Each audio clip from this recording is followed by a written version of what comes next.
لیکن سورۃ صف کے اندر آپ صلی اللہ علیہ وسلم کا نام محمد نہیں بلکہ احمد آیا ہوا ہے۔ اور اس سورت کو ایک نام اس کا سورت قتال بھی ہے، کیوں؟ اس کے اندر کفار سے قتال کرنے کے احکام کو بیان کیا گیا، اور ساتھ ہی اس سورت کے شروع کے اندر بتلا دیے کہ دو قسم کے لوگ ہیں، ایک کفار جو کہ باطل کی اتباع کرتے ہیں، اور دوسرے ایمان والے کہ جو کہ حق کی اتباع کرتے ہیں۔ اور پھر بتلا دیا کہ جب کفار ہیں دو گروہ ہوں گے، ظاہر ان کے درمیان آپس میں معرکہ بھی ہوگا، آپس میں لڑائی بھی ہوں گے، تو اس کے احکامات کو اللہ تعالیٰ نے آگے اس صورت کے اندر ذکر کر دیا۔ اور آگے فرما دی استقامت کے بارے میں، جیسے ہم نے پیچھے بھی بہت ساری تفسیر کے اندر استقامت کا ذکر کیا کہ جو شخص ایمان لائے اور اس کے اوپر استقامت کرے، فرمایا کہ جب ایمان والے ایمان لاتے اور اس کے اوپر استقامت دکھائیں گے، اس کی نصرت کے لیے اٹھ کھڑے ہوں گے، یعنی دین اسلام کے لیے، تو کیا ہوگا؟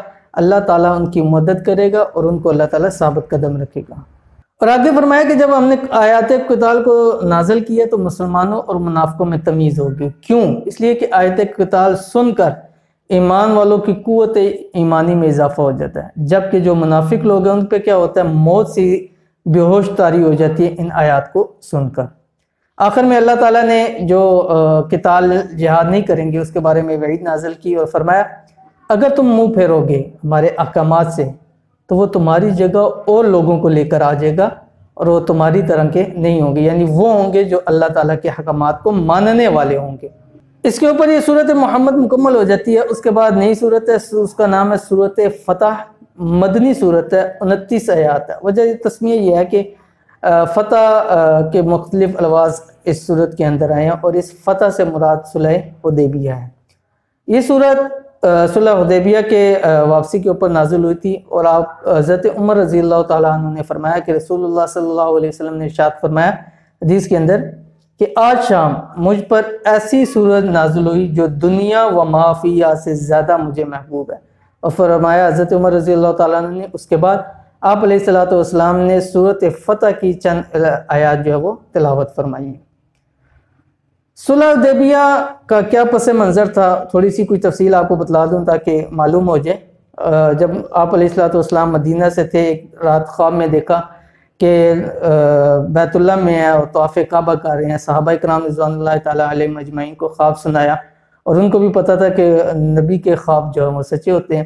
تو صحابہ آپ علیہ السلام صحابہ کرام رضوان اللہ تعالیٰ علیہم اجمعین کو تقریباً 1400 یا 1500 صحابہ تھے، ان کو لے کر بیت اللہ کے طواف کے لیے نکلے مکہ کی طرف۔ جب مکہ کے درمیان میں پہنچے تو ان کو بتلایا گیا کہ کفار تو مکمل طور کے اوپر جنگ کی تیاری کر کے بیٹھے ہوئے ہیں۔ تو آپ علیہ السلام نے وہاں پر حضرت عثمان رضی اللہ تعالیٰ عنہ کو قاصد بنا کر بھیجا اور بتلایا کہ ہمارا مقصد کوئی لڑائی یا جھگڑا نہیں ہے، بلکہ ہم صرف زیارت و طواف کرنے ہیں، یہ کر کے ہم واپس چلے جائیں گے۔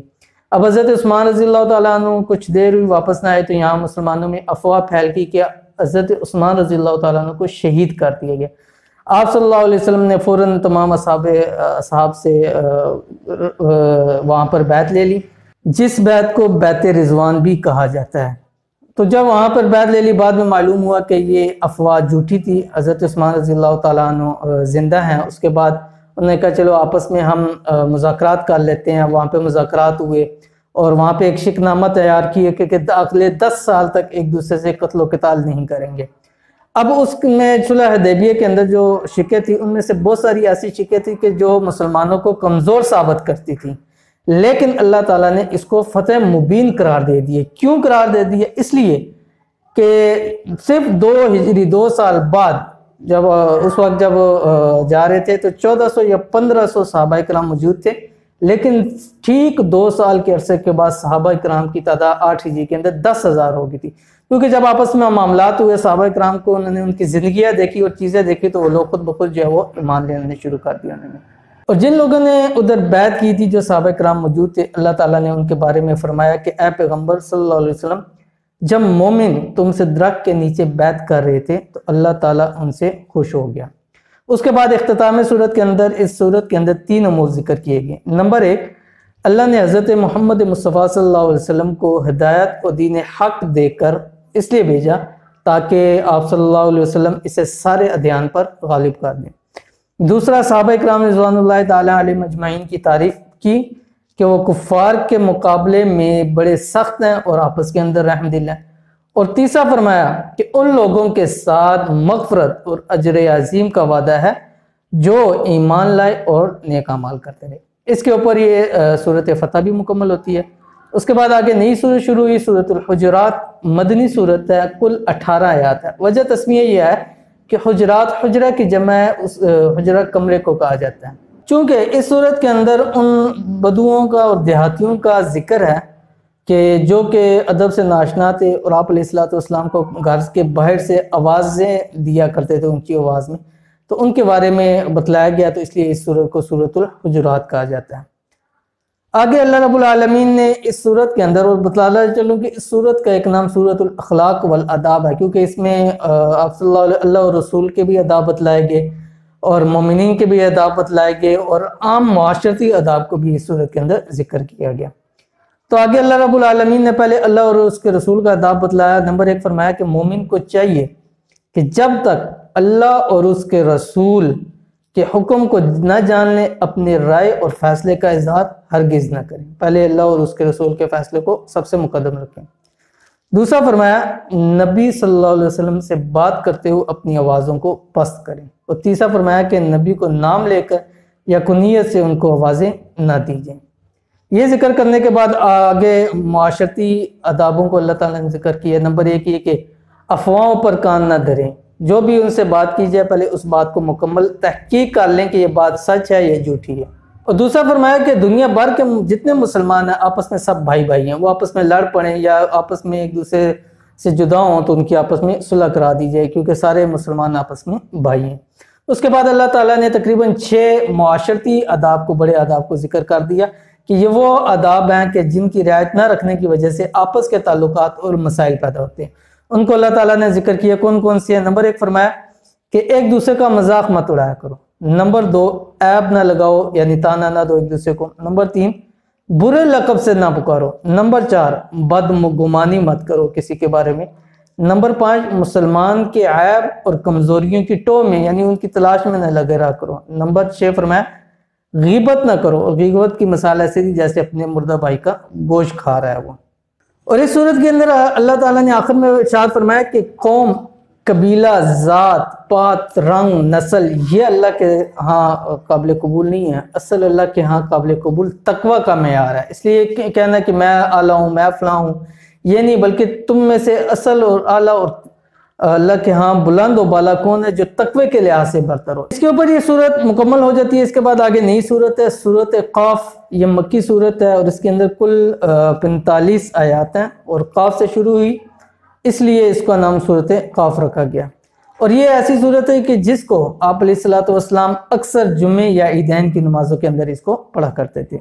ابتدائی صورت کے اندر اللہ تعالیٰ نے قرآن کریم کی قسم کھائی اور آگے بتلایا کہ مشرکین کو دوسری زندگی اور آپ علیہ السلام کے نبی ہونے پر بڑا تعجب تھا، اور فرمایا کہ اس کے علاوہ جتنی قوم عاد، سمود، قوم صالح، شعیب، یہ سب کو یہی اعتراض تھا، اللہ تعالیٰ نے ان کو صفحہ ہستی سے مٹا دیا۔ اور طرح طرح کے بیہودگیوں کی باتیں اور ایسی باتیں کہ جن سے استہزاء ہوتا تھا آپ علیہ السلام کا، تو اللہ تعالیٰ نے اس صورت کے آخر میں آپ علیہ السلام کے ان کے استہزاء کے اوپر صبر کی تلقین کی اور فرمایا کہ آپ صبح شام اللہ کی تسبیح اور عبادت کرتے رہیں۔ اور آخری آیت کے اندر بات کو کسی کو ختم کیا اور فرمایا جو ہمارے عذاب کی وعید سے ڈریں اسے قرآن کی نصیحت کرتے رہیں، جو نہیں ڈرتے انہیں چاہے نصیحت کرو نہ کرو ان کو فائدہ نہیں ہوگا۔ تو فرمایا کہ جو ہماری آیات سے، قرآن سے، ان چیزوں سے ڈرتے ہیں ان کو آپ نصیحت کرتے رہیں۔ اس کے اوپر یہ صورت کو مکمل کیا۔ آگے نئی صورت ہے سورۃ الذاریات، مکی صورت ہے، 60 آیات ہیں۔ اس کی وجہ تسمیہ یہ ہے کہ اللہ نے ہواؤں کی قسم کھائی ہے اس صورت میں، اس لیے اس کو سورۃ الذاریات کہا جاتا ہے۔ آغاز صورت کے اندر اللہ رب العالمین نے 4 قسم کی ہواؤں کی قسم اٹھائی ہے کہ جس چیز کا تم سے وعدہ کیا جاتا ہے وہ سچ ہے اور انصاف کا دن ضرور واقع ہوگا۔ اور پھر آخر میں آسمان کی قسم اٹھا کر اللہ تعالیٰ نے فرمایا تم ایک متناقض چیز میں پڑے ہوئے ہو، یعنی یہ ساری قسمیں اللہ تعالیٰ نے اس چیز کے اوپر کھائی کہ جس کے اوپر مشرکین کو یہ اعتراض تھا کہ قیامت کا دن کیا ہے، یا ہم مر جائیں گے دوبارہ کیسے زندہ ہوں گے، تو اس کے اوپر اللہ تعالیٰ نے قسم اٹھائی ہے۔ اس کے بعد پارہ آخر میں اللہ رب العالمین نے حضرت ابراہیم علیہ السلام کا ذکر کیا کہ ان کے پاس جب فرشتے آئے تھے مہمان بن کر تو وہ سمجھے تھے کوئی انسان مہمان آیا، تو انہوں نے فوراً اپنی کریمانہ عادات کے مطابق فوراً بچڑے کو ذبح کیا اور ان کے لیے کھانا تیار کرنے لگ پڑے۔ اس کے اوپر جو ہے یہ صورت پارہ مکمل ہو جاتا ہے۔ ابھی بقایا صورت ہے جو آگے 27ویں پارے کے اندر اس کی مکمل تفصیل کو بیان کر دیا جائے گا۔ تو یہ تھی آج کی ویڈیو جس کے اندر ہم نے آپ کے ساتھ پارہ نمبر 26 کا خلاصہ بیان کر دیا۔ امید کرتے ہیں آپ کو ویڈیو پسند آئے گی۔ ویڈیو پسند آئے لائک کر دیں، شیئر کریں اور دوست احباب کے ساتھ اس کو شیئر کریں۔ ملیں گے انشاءاللہ العزیز پہ کسی اچھی نیکسٹ ویڈیو کے اندر، تب تک کے لیے اجازت دیجیے، اللہ حافظ۔ Thanks for watching, don't forget to like, subscribe and share. مزید ویڈیو دیکھنے کے لیے ہمارا چینل سبسکرائب کریں، گھنٹی کا بٹن دبائیں اور نئی ویڈیو سے باخبر رہیں۔